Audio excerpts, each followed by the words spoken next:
start us off with an opening statement. So Eric Martin, who's the coach of South Carolina State, is kind of a Cincinnati legend, and that's my hometown. As you guys know, he was on the '92 Final Four team. He was one of the great Cincinnati teams of all time. He played for Bob Huggins, who's a Cincinnati icon, and then he coached under Coach Huggins. And I have a ton of respect for him. These kids always play hard, just like Coach Huggins' teams did. They had a phenomenal year last year. Lost a ton of players.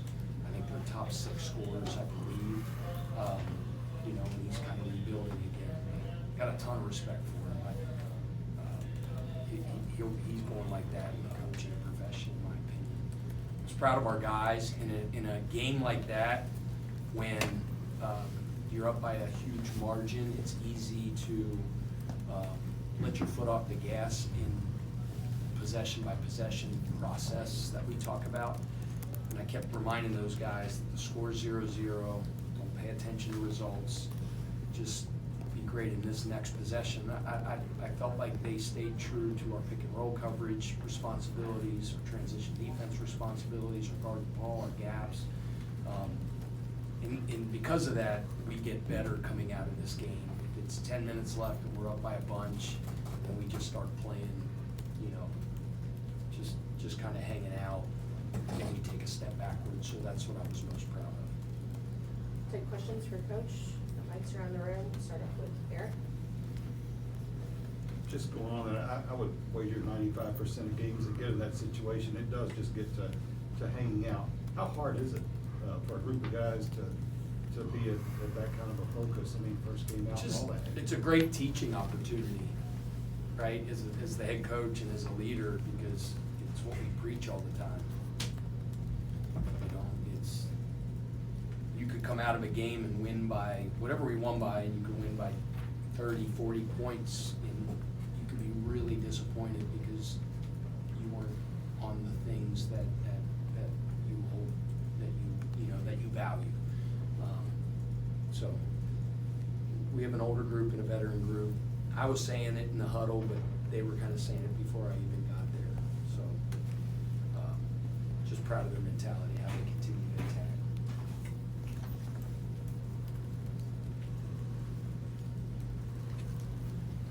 Coach, in the first half, I didn't give up your first field goal made until I believe 10 minutes into the first half. Only 3 field goals made for South Carolina State whole first half.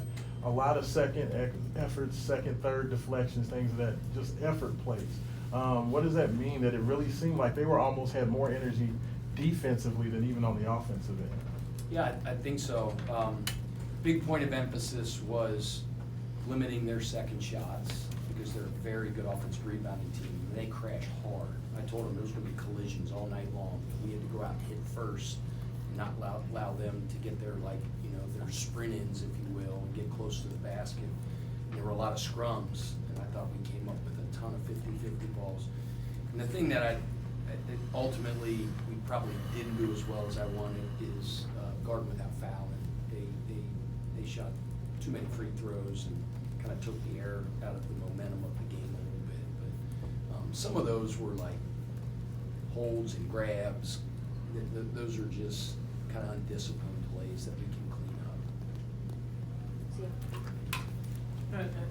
Some of the things that come out of a game like this, you chalk it up, it won't necessarily play out the same. But I thought the way you guys passed the ball and the assist on 69% of your made baskets seems like something that's going to stick for this.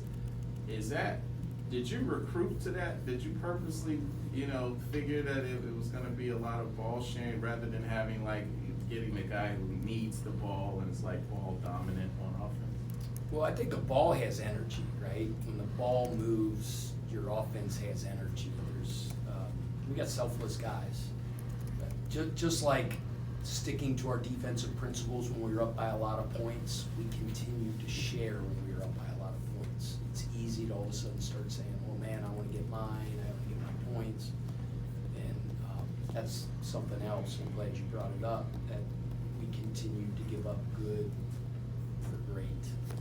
We're always hunting great on offense. Our did, they shared it. It's a selfless group. Other questions for Coach Kelsey? Brooks? This was a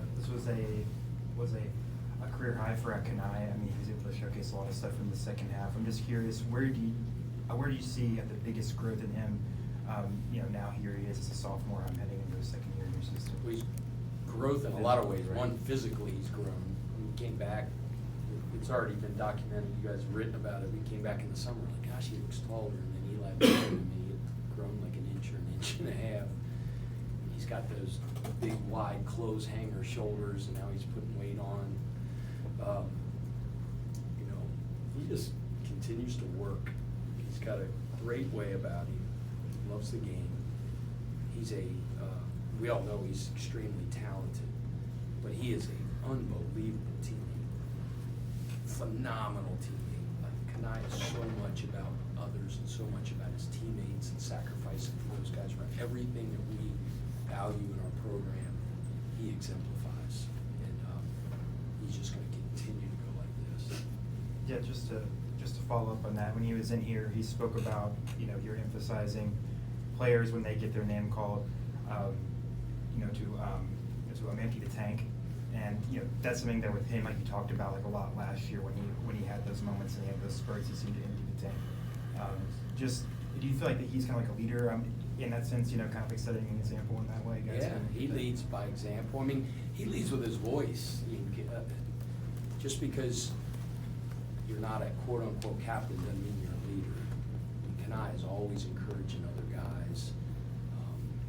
On the bench, he's communicating with other guys, and he really does empty the tank. I mean, there's some times that we're joking. It's like he blacks out there. He just plays to exhaustion. He's just coming over, and his eyes are rolling back a little bit. You tell him to go try to get every single rebound, and he literally tries to go get every single rebound. So, no, he's fun to coach. He's a really good player.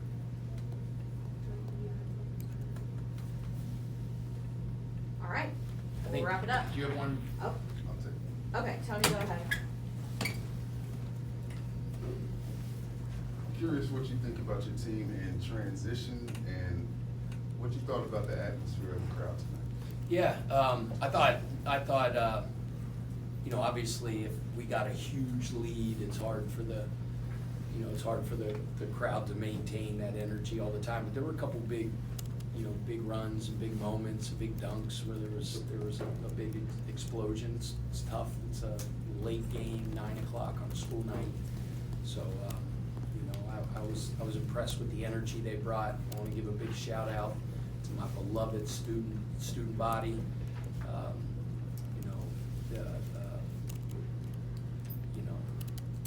I thought the Kansas game, they were unbelievable. I thought they came big tonight. I went up because my mom reminded me when we beat Bucknell, I didn't go up into the stands to thank the students. So she doesn't like that. And I just totally forgot. I was walking out, she goes, "You didn't thank the students." So by that time, there wasn't many left, but I still went up and dapped a few up. Those are my dogs. Rashawn will go last one here. It's not approved. It just seems like he's getting more and more active tonight. It seemed like he completely shut down anything in the paint. Wouldn't let the guys get down there. Can you just talk about, it just seems like every game he's getting better and better and better. Sananda's an exceptional defender. He's a really good defender. As long as he's got good timing, he touches the ball, he blocks shots, he's really good in pick and roll defense. He's a 6'11", 260. He's a big, strong kid. So, it's like the one game, I forget what it was. Maybe it was Kansas where I think he had one field goal attempt, but I told you guys, he graded really highly in overall efficiency because he affected the game in a lot of different ways that maybe don't show up on the stat sheet. And, so I thought he did a good job. You could tell he's getting more comfortable. He's gonna be really good for us. All right, thanks everyone. I'll see you Thursday.